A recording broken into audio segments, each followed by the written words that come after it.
దేవుని స్తోత్రములు. దేవుని బిడ్డలారా అంతా క్షేమంగా ఉన్నారండి. ప్రతిరోజు ప్రభువారు చక్కటి వాగ్దానాల ద్వారా మనతో మాట్లాడి మనల్ని ఎంతగానో ఆశీర్వదిస్తూ ఉన్నారు. ఆయనకే మహిమ. అంతా క్షేమంగా ఉన్నారండి. అందరూ కూడా దైవాశీర్వాదాలు పొందాలని నిత్యము ప్రార్థిస్తున్నాం. అంతా క్షేమంగా ఉన్నారు కదండి.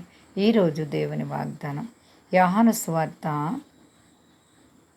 16:33. లోకములో మీకు శ్రమ కలుగును, అయినను ధైర్యం తెచ్చుకొనిడి. దేవుడి వాగ్దానం మన జీవితాల్లో నెరవేర్చునుగాక. ఎంత గొప్ప దేవుడో చూడండి. లోకంలో మనకి శ్రమలు కలుగుతాయంటండి. బాధలు రావు దేవుని బిడ్డలకని బైబిల్ చెప్పలేదు.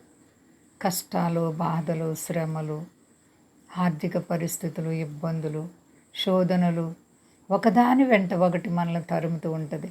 అయినను మీరు ధైర్యం తెచ్చుకొనిడి. మనము ధైర్యంగా ఉంటే సాతాను మన ఎదుట తల ఉంచుతాడు. నీవు ఆత్మీయ జీవితంలో ధైర్యంగా ఉన్నావా? ప్రార్థన అనుభవం నీలో ఉందా? నా ప్రియ సహోదరి సహోదరా, శ్రమలు వచ్చినప్పుడు కృంగిపోతున్నావా? అశాంతిలో నీవు ఎంతో భయపడిపోయి దేవుని మీద సనుగుతున్నావేమో, దేవుని మీద నీవు ఎంతో బాధపడుతున్నావేమో. అయితే నీ ప్రభు అంటున్నారు, ఇదిగో మీకు ఈ లోకంలో శ్రమలు వస్తాయి, అయినను మీరు ధైర్యం తెచ్చుకోండి. నీవెప్పుడైతే ధైర్యం, విశ్వాసాన్ని కలిగి ఉంటావో, పట్టుదల కలిగి ఉంటావో, నీకు వచ్చే ప్రతి కీడు దూరంగా పారిపోతుంది.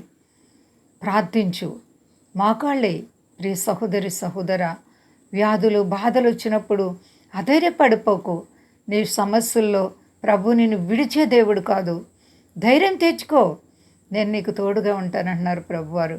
నీవు ధైర్యం విడవకుండా ఎప్పుడైతే విశ్వాసాన్ని గట్టిగా పట్టుకుంటావో, నీకు వచ్చే ప్రతి కీడు కూడా యేసునామంలో విడుదలైపోతుంది. నీ విశ్వాసం ఎలా ఉంది? నీ భక్తి ఎలా ఉంది?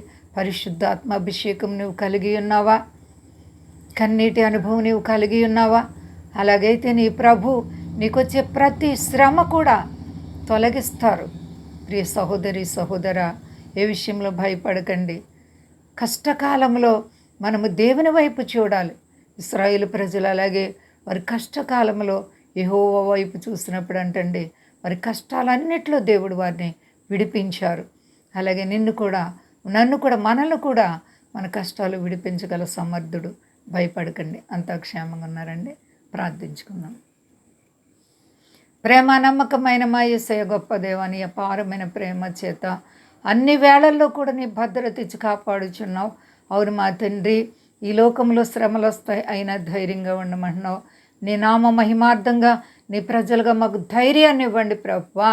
మేము మీ సన్నిధిలో పట్టుదలతో కూడిన విశ్వాసం, భక్తి దయచి మా దేశాన్ని, దేశ నాయకులను కాపాడండి, సర్వ ప్రజలను కాపాడండి. నమ్మదగిన దేవుడు అయ్యా, నమ్మి స్తుతిస్తున్నాను. మీ దాసులను కాపాడండి. అలాగే కష్టాలు, బాధలు, రుణాలు, ఆర్థిక పరిస్థితులు, వ్యాధులతోన్న ప్రతి బిడ్డకు నజరేయుడైన యేసు నామములో ఇప్పుడే విడుదల కలుగును గాక. అందరికీ క్షేమాన్ని ఇచ్చి మహిమ పొంది శక్తి కలిసేనామని అడుగుతున్నాను తండ్రి. ఆమేన్.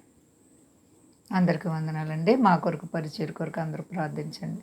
ప్రభువారు మిమ్మలను, మీ బిడ్డలను, మీ కుటుంబాలను దీవించి ఆశీర్వదించును గాక. ఆమేన్.